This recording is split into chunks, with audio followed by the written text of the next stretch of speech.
Olá, pessoal! Hoje vamos apresentar um artigo que aborda o tema de medicina veterinária legal e tem como título Veterinary Forensic Sciences to Solve a Fatal Case of Predation on Flamingos. Nosso grupo é composto pelas alunas Elsa, Giovana e Tayara. Bom, o artigo, na verdade, é um estudo de caso, onde foi investigado um caso de predação de um grupo de flamingos rosa, ou seu nome científico Phoenicopterus roseus. Esse artigo não foi separado em introdução, metodologia, resultados, discussão e conclusão. Por isso, a equipe optou por organizar a apresentação de forma mais didática. É importante ressaltar que os flamingos rosa estão incluídos na lista vermelha de espécies ameaçadas.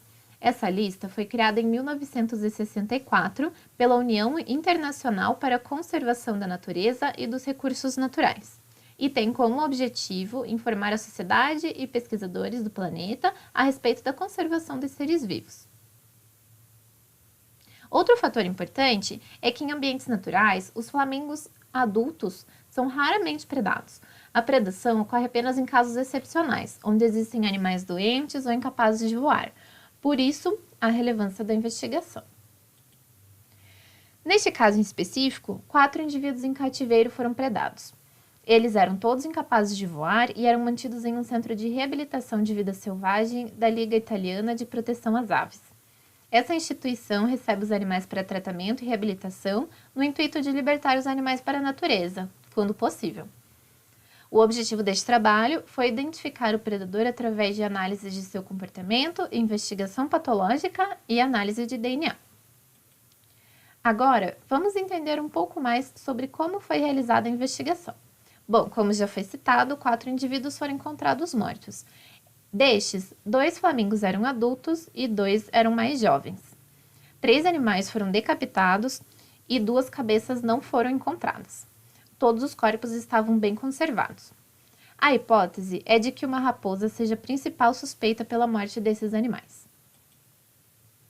Os animais foram enviados ao centro de diagnóstico para a realização de necrópsia e para a pesquisa de mordida, que é a mensuração da distância entre os caninos e a coleta de material através de swabs na ponta das lesões, que é feita para análise da saliva do predador.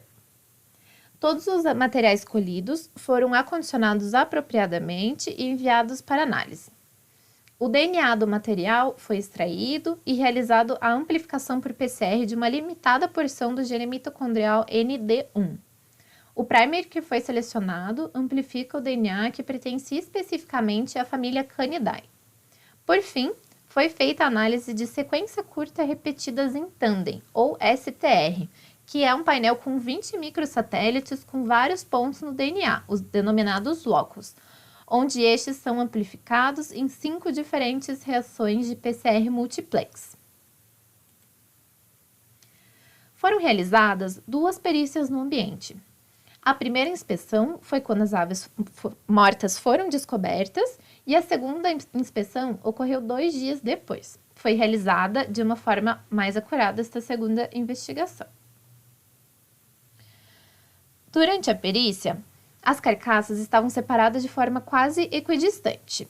Como já falado, 3 dos 4 flamingos estavam com a cabeça decapitada e 2 cabeças não foram encontradas. A ausência da cabeça é importante porque ela sugere o comportamento da raposa que leva partes do corpo para comer depois. A análise de pegadas foi realizada no local, mas não ficou claro para os investigadores sobre qual animal elas pertenciam.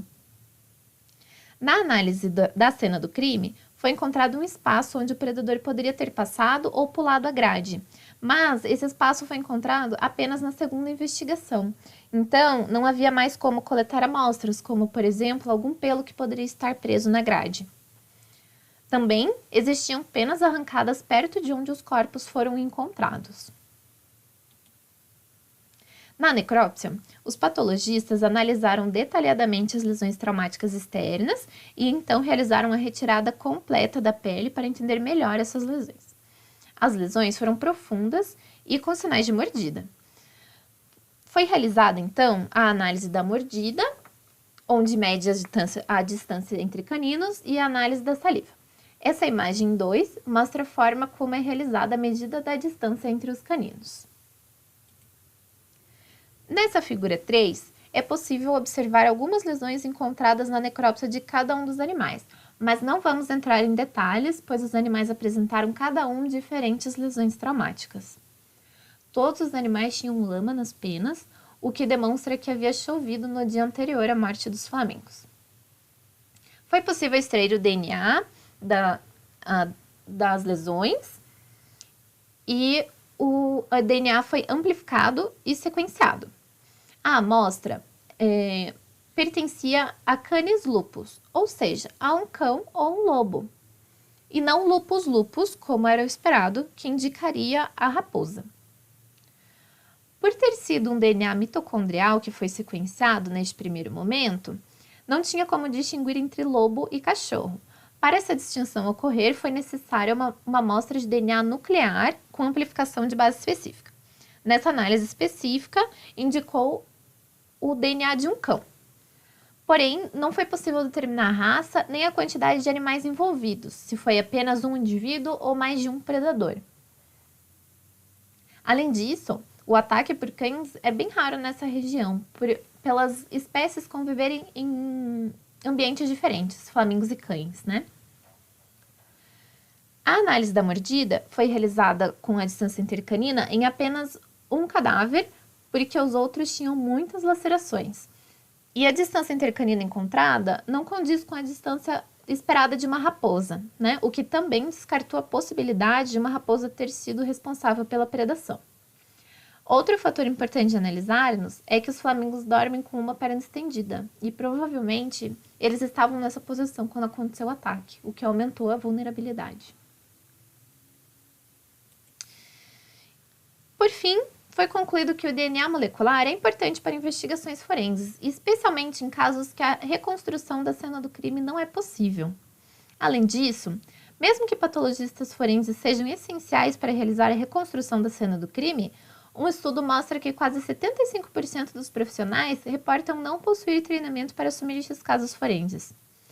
Este estudo mostra a importância da abordagem da medicina veterinária forense na investigação de casos que envolvam autópsias.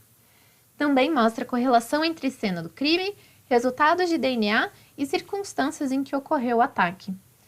Os achados se mostram parte integral da investigação, por isso essa abordagem integrada e multidisciplinar é essencial. Com relação à análise crítica, a equipe pontua alguns pontos positivos e alguns pontos negativos da leitura e análise do artigo. Os pontos positivos foram a metodologia detalhada e de fácil entendimento, a presença de várias imagens que ajudaram a compreender o artigo e a fácil compreensão do texto em geral. Os pontos negativos foram a falta de divisão em tópicos, que deixou o artigo um pouco confuso para a leitura, a pouca revisão bibliográfica no início do artigo e a presença de informações repetidas durante todo o texto. Bom, pessoal, este foi o nosso artigo. Muito obrigada e estamos disponíveis para tirar qualquer dúvida.